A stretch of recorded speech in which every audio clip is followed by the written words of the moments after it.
Oh, pero magandang umaga sa iyo. Good morning. Tol, maganda na tanim mo din niya. Ay, narin po yung kay Utol, oh.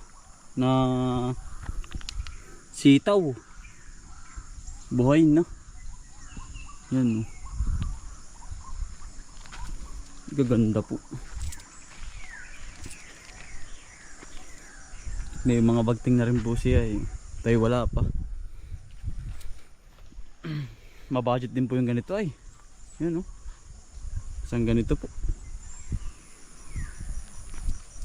Ay, meron na rin po pala siyang kamatis. Yan, oh. Nagaganda ng kamatis ni Utol.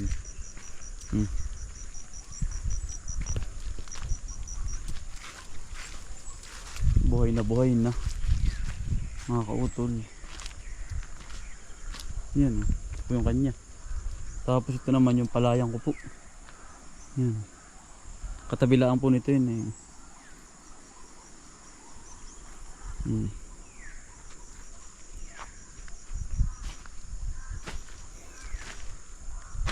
Kami po yung magkaano ni Kuya Anthony, magkadikit lang ng taniman. Ang ganda na, oh. Tibay pa ng kawayan. Tsaga-tsaga lang po, ay. Ang ganda na. Yung pong kabila naman pipino. Iutol. Ito po yung kanyang kalawak, yung kanya. Yung taniman.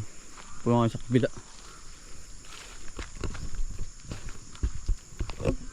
Repulyo. Ito buhay yung repulyo, ano? Nabukadgad na. Nag-i-spray po ito ng organic. Yan.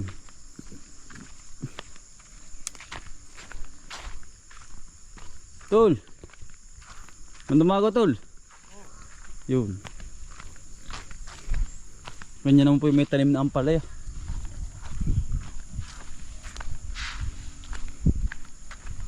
Tol, ganda umaga. Higis pa yung organic ko, Tol. Pulyar. Ah, pulyar. Ang po si Utol. Pang ano to? Pampaberde ng dahon. Pulyar po rin. Yan. Organic. Mike. Agri. Utol, oh. Yan, tayo dumaon muna din. Titingnan po natin, bisitahin po ulit. At kung anong kondisyon na po. Ang ating tubigan, minsan ay nilagyan po natin tubig. Meron na po, ah. Meron ng tubig.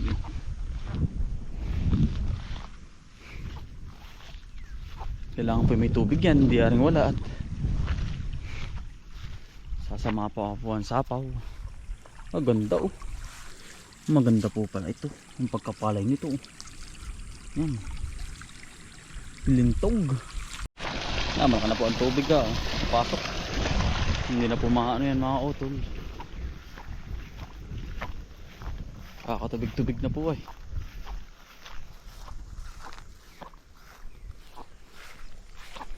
Linyo nga po.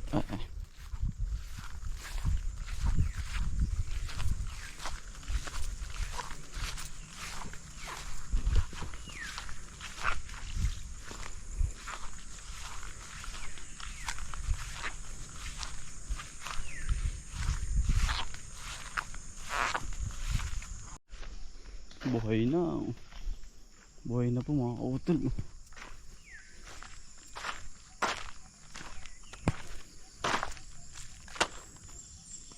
Laguna.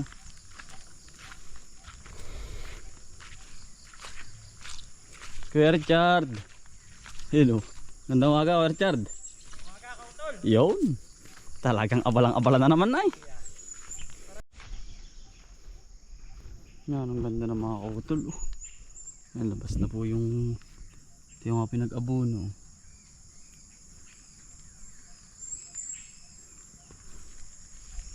Ang ganda na.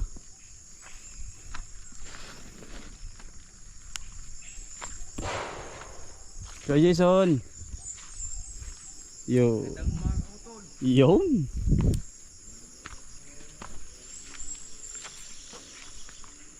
Yan, ang ganda na po. Thank you Lord. Yun, ambon-ambon. Yan, ang ganda po. Buhay na. Buhay na po. Tito, tita, from Las Vegas po. Ingat po dyan kayo palagi. Happy birthday po sa iyo, Tito Fidel Gonzales. Yan, gusto healthy lang po araw-araw. At God bless po.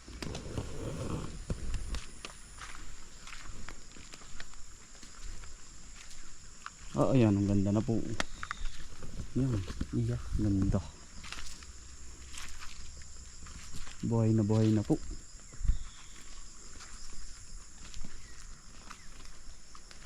Ito pong kahoy na may pang-protection, oh.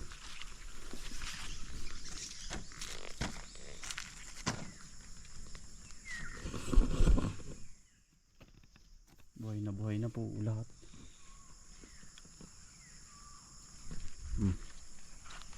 Mga kahoy na pang-protection po sa init. Tao lang po mga utol-unang tanim, oh. Yan, oh, nalaki na. Gaganda na po. Ilang dahon na? 1, 2, 3, 4, 5, 6, 7, 8. Pwede na praningin eh. Kaya lang po medyo bata-bata pa. Papalaki-lakihin po muna natin.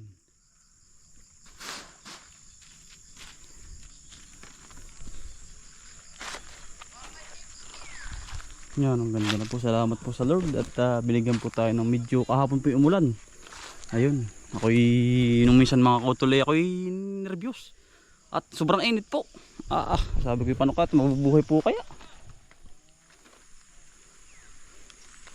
Sa awa naman po sa ng Diyos, binigyan po tayo ng ulan. Yan, ulan na naman, ambon-ambon lang po. Laking bagay po niyan.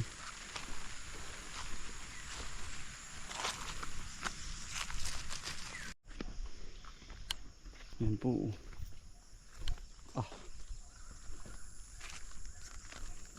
Pinagbigyan din po ng Panginoon. Salamat po.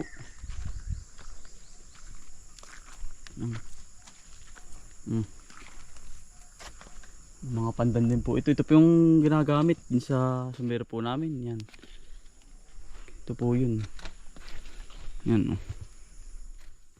Pang protection din po rin sa init. Bah! Mga kutol. May pinagpalitan naman din ng cobra. Laki po, kapapalit-palit lang. Ay, nandun po yung sa gubot. Pagkalaki na rin mga kautol. Yan. Ay, cobra po, Philippine cobra. Pinagpalitan ng balat din po sa tabing silihan. Yan. May umaali-aligid din po pala dito. Nung minsan po ay sa may tubigan naman, dili naman ay dini. Itag-init po ay naglalabasan po ang mga cobra. Nakakatakot naman pati sa dini po sumuot dyan sa gubat-gubat na yan. Yan. Pagkalaan po na rin mga kautol. Philippine cobra to mga kautol. Balat pa lang talagang ano na. Kalulo-lulo lang po, basa-basa pa eh. Yan ang sariwa pa. Nasa ganyan sa ano po yun, sa pandanan dyan, sa loob kaya. Kakatakot naman. May umaaligid na naman po din eh. Nung minsan sa tabing tubigan, din naman ngayon. Sa ating silihan, dyan. Ay hindi po ito may iwasan dahil ito po ay anong tawag dun na wild po ito eh. Talagang tirahan din po ng mga cobra. Lahat ng hayop dito naninirahan po. Laki na rin. Yan. Laki na rin mga autol. Sariwang sariwa pa. Yan.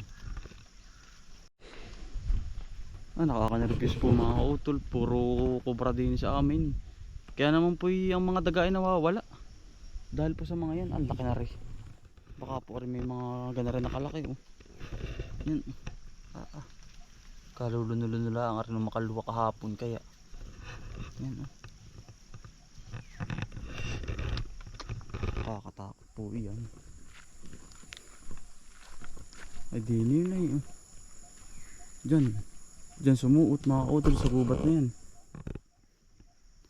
Tinitingnan lang po natin, binibisita po rin natin si Lian ay.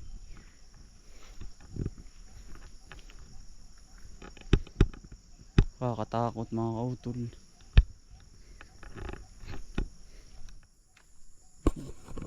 Diyan lang yun dyan, sa pandanan po. Nakaka-nervous yan. Maganda na po ang kondisyon nila mga kautol. Okay na po. Marami pong namamatay pa rin, kaya lang eh. Huli-huli pa na lang po natin.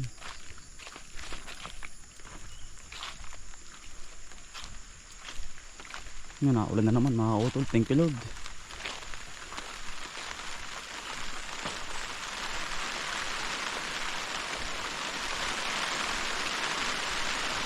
Thank you Lord.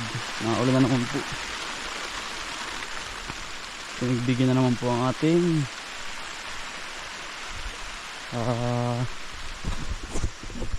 silihan. At naninirahan ko yung cobra mga kautol. Nandyan lang, paligid lang.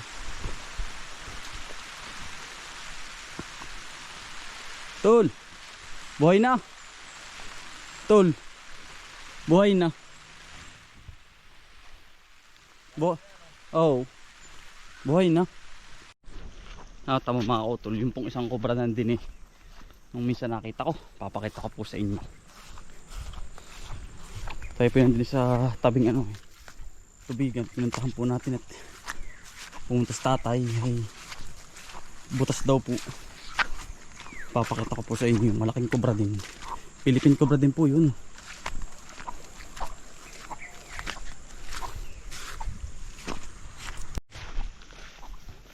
Ayan, hindi po makautol. Tingnan mo po.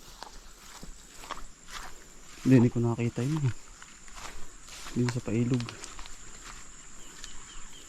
Dini. Ay, nawala. Ayun.